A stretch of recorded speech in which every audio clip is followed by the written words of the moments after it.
Malambuong adlaw Misamis Oriental, niining adlaw gipahigayon ang Misamis Oriental Sports League Swimming Competition subay sa soft opening niining Olympic site swimming pool dinhi sa Misamis Oriental Swimming Pool Complex, munisipyo sa Naawan.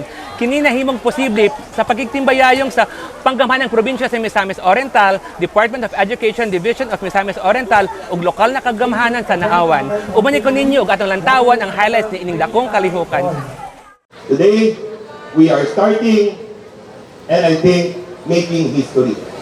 Believe me, one day, one of those children, one day will be able to represent us.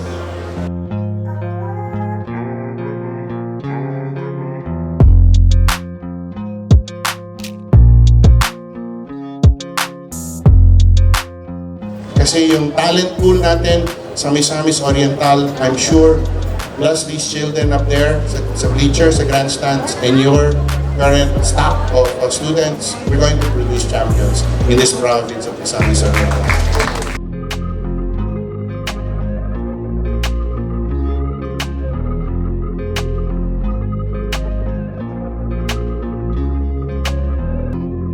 When you host competitions in this swimming pool, it will be, kumbaga, up to standards, Olympic standards. Total naman, Olympic caliber swimming pool na tayo diba?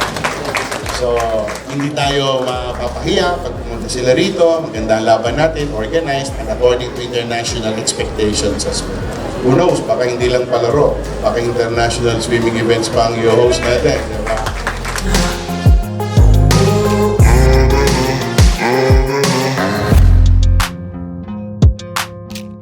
Para dugang impormasyon sa kalambuan sa Misamis Oriental, i-like o i-follow ang among social media accounts. Kini sila mo Jessie Alvarez Andaliasa para sa limpyo ug matarong na panggobyerno, Pagdayon Pilipino.